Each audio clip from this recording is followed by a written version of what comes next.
G'day gang. Welcome back to the channel. MP numbers, appreciate you dropping in. Thank you for being here. Now today is the first day of War of the Spark spoiler cards. Now, for those of you who don't know my timeline, I live in Australia. The trailer went live at 2 AM my time. You might have seen it. I did a reaction video. It's getting a few views. Check it out. And then basically I did that, got that uploaded, went to bed at 2 AM, woke up, went to work, came home, looked after the kids, and then just sat down now. So what I've done is avoided social media in terms of looking at all the cards that have been spoiled today, and we're just going to check them out live to see what we think. I'm going to talk about them. Now, those of you who know me know that I am a limited player at heart, so most of my initial thoughts and reactions are going to be based off their limited playability. As always, guys, like if you like, dislike if you dislike. Don't forget to subscribe to see more. You can ring the bell if you're really excited to see more, and jump in the comments, have the conversation. Let me know which Planeswalkers you're excited about. Let me know what exciting things I missed, where they might fit in constructed formats that I don't play, all that kind of fun stuff. Okay, so we're going to Mythic Spoiler, because I think that's the best place to go. Okay, here we go. Let's go. No particular order. Got it, thanks. Gideon, Blackblade, because he's got the Blackblade from Dominaria. 1 white legendary planeswalker, 4 power. 4 power, 4 loyalty. I'm assuming all the cards brought so far are planeswalkers. As long as it's your turn, Gideon Blackblade is a 4/4 human soldier that's indestructible, that's still a planeswalker. Prevent all damage that will be dealt to Gideon on your turn. So that just happened. You don't even have to activate that. Okay. +1. Up to 1 other target creature you control gains your choice of Vigilance, Lifelink, or Indestructible until end of turn. -6 to exile non-land permanent. So he's always a creature on your turn with Indestructible. So that's both good and bad, right? Like, it can be exiled at sorcery speed. No, it has to be instant speed, sorry, because it's your turn. It can be exiled at instant speed, but planeswalkers can probably be exiled. Yeah. And then you plus him twice to get a bunch of damage in. You can choose Vigilance, Lifelink, or Indestructible. Can't target himself, and then if you have to, you can -6 to exile a permanent. Seems like an absolute bomb. I'm assuming most of these planeswalkers are going to be absolute bombs, but this one, yeah, that's pretty nice. Alright, let's go look at another one.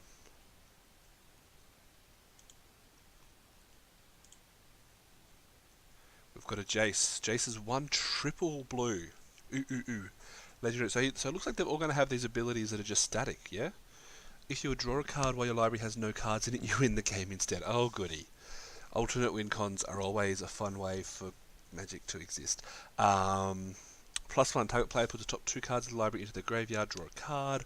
-8, draw 7 cards. If your library has no cards in it, you win. But that happens anyway. Oh, no, because But you win the game anyway. Except you don't have to wait till you draw step to win the game. So if you have exactly 7 cards, you win the game. If you have less than 7 cards, you win the game anyway because of the static ability. And then obviously, if for any reason you have to go to your draw steps, that's... Jace is less good, right? Like, again, I'm looking limited. You're going to play this guy, this guy with 4 loyalty. You're going to put two cards into your graveyard. Like, you have to specifically build around it. So you're going to put 2 cards into your graveyard, draw a card. That's 3 cards. You've already, like, so let's say you play this on turn 4 perfectly in a 40 card deck. So you've got 33. You've drawn your 4 cards. You're at 27. I'm doing some math here.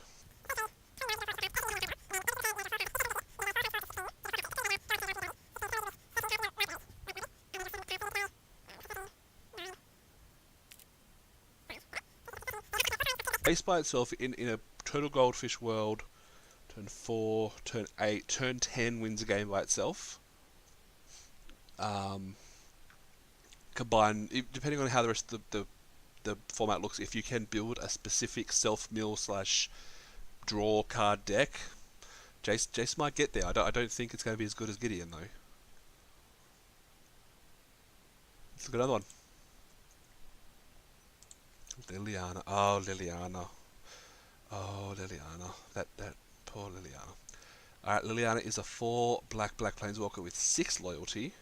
Whenever a creature you control dies, you draw a card. I like that. Static ability. She's got 3 abilities plus static ability. That's pretty solid. +1 to create a 2/2 black zombie. Yep.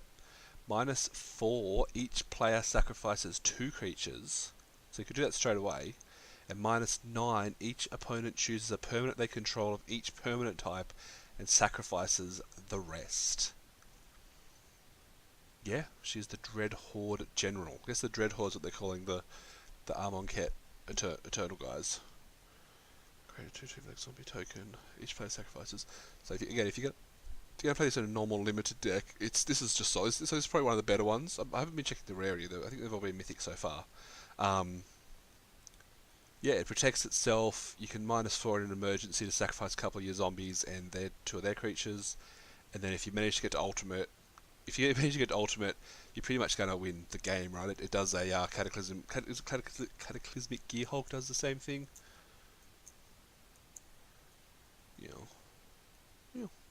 Okay, Liliana's probably the best one so far. Gideon, cheaper, which is nice. Let's see what happens.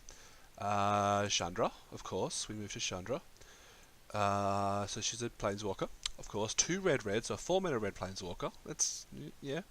Whenever 1 or more loyalty counters are removed from Chandra, she deals that much damage to target opponent or Planeswalker. Okay, so +1 to exile top card of your library, may play it this turn. So that's... Okay. -7, exile the top 7 cards of your library, you may play them this turn.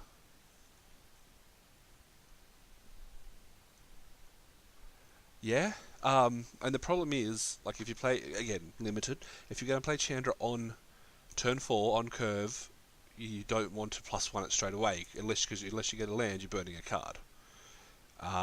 So you're looking at, when you have to, because you can't really do anything else, so you'll get 3 turns to ultimate, and then when you do ultimate, you get to burn your opponent for 7, plus get 7 cards. So once you get to the ultimate, it's good. Playing on turn 4, not so much. I see this being a constructed card in late game decks, not looking to play it on curve, like looking to play it turn 6, turn 7, where you can get value off that first plus, and then protecting her. Then you have to use your spells to protect her to get the -7 to basically win the game by dealing your opponent 7 and also casting 7 up to 7 cards from your deck. Chandra's probably better than Jace, I would say. So I'd put Chandra in 3rd at the moment. And Nissa. And Nissa is a 3 green Planeswalker. So she's back. She's been away for a little while. Whenever you tap a forest for mana, add an additional G. That's not bad. That's not bad. +1 to put 3 +1/+1 counters on up to 1 target non-creature land you control. Untap it. It becomes a 0/0 elemental creature with vigilance and haste. It's still a land. So +1 to turn a land to a 3/3 to awaken land. You may put 1, untap it. It becomes, and that is not until end of turn. So that's a permanent 3/3 on your battlefield. This is pretty good. -8, you get an emblem with lands you control have indestructible. Search your library for any number of forest cards, put them into play tapped, then shuffle your library. Nissa is going to do some gross stuff. So you pay 5 mana, you play her, you get to untap a land, make it into a 3/3. If it's a forest, you can then tap it for GG, and then it'll protect her. So both Nissa and Liliana protect themselves, which makes them probably the 2 best. Gideon's probably 3rd, although you could put Gideon 1st in an aggressive deck.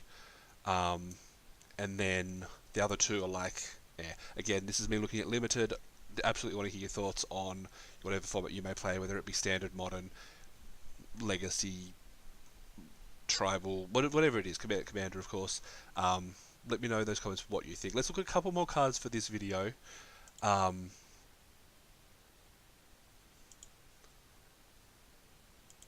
So just going to keep going through this spoiler page. Ignite the Beacon. So we've got an instant. It is 4 white. Search your library for up to 2 Planeswalker cards. Reveal them. Put them into your hand. Shuffle your library. 4 white. Instant. 2 Planeswalker cards. Reveal them. Put your hand. Shuffle your library. This is probably going to be the card that decides. So like we saw, Board the Weatherlight, which is not exactly the same, but it's search for the on flavor card for the set. in Limited wasn't playable. This is a lot more expensive, but Planeswalkers obviously a lot more powerful, and you get to search rather than just looking at the top 5. And it's instant. I mean, we know that you're going to get a Planeswalker in every pack, so you're looking at having 3 Planeswalkers. I don't think Ignite the Beacon's going to be great in a Limited deck, but hey, it might see a little bit of play here and there. Flux Channeler. Flux Channeler is 2 and a blue for a human wizard. Whenever you cast a non-creature spell, proliferate. So proliferate's back. So for those of you who don't know, proliferate is that you choose any number of permanents or players which have a counter, and you give each counter, you give them another counter of each kind. Okay, so that's a little bit different to how it was worded before. So the old version of proliferate was that you can choose for each type of counter. So, for example, if you had both an energy and a poison counter on you, you could choose to add the energy but not the poison. This is not giving you that choice. This is the any counter they have goes up. So for Gideon, if he's got +1/+1 counters on him and loyalty counters, you put both of them up. I mean, you would anyway, but that's really interesting. That's an uncommon, is it? Yeah, it's an uncommon. Wow, and proliferate in the Planeswalker set. I mean, that makes sense. I didn't see that coming, but proliferate in a set which is all Planeswalkers all the time, that's probably the best mechanic that they can come back to. Cool. I'm excited. Let's see, who we got next? Albert Nixilis, the Hate Twisted. Oh, baby. He only has 1 ability, and he's uncommon. Okay, so these are uncommon Planeswalkers, so this is what we were expecting. I think one of the big things that were coming up were either uncommon Planeswalkers or Planeswalkers that flip into legendary creatures. Whenever an opponent draws a card, it deals 1 damage to that player. -2, so he comes with 5. He's only got a minus ability. Destroy target creature. Its controller draws 2 cards. So this is what I was thinking. And the guys from Hordes will tell you this. I was talking about this a couple of weeks ago. Uncommon Planeswalkers with only minus abilities. Again, didn't see proliferate coming. So that kind of works. You could minus them a bunch and then proliferate to bring them back up, rather than manually bring them back up with their abilities. So on its own, it's a 5-mana creature, a 5-mana Planeswalker that destroys 2 creatures over 2 turns and lets your opponent draw 4 cards and deals 4 damage to them. 6 damage because they'd be drawing cards. It's fine, right? It's okay. I don't think it's great, but it's okay. Yeah, no, I'd play it. Tybalt, everybody loves Tybalt. Tybalt, your opponent can't gain life. 2 red. Create a 1/1 red devil creature token with when this creature dies, it deals 1 damage to any target.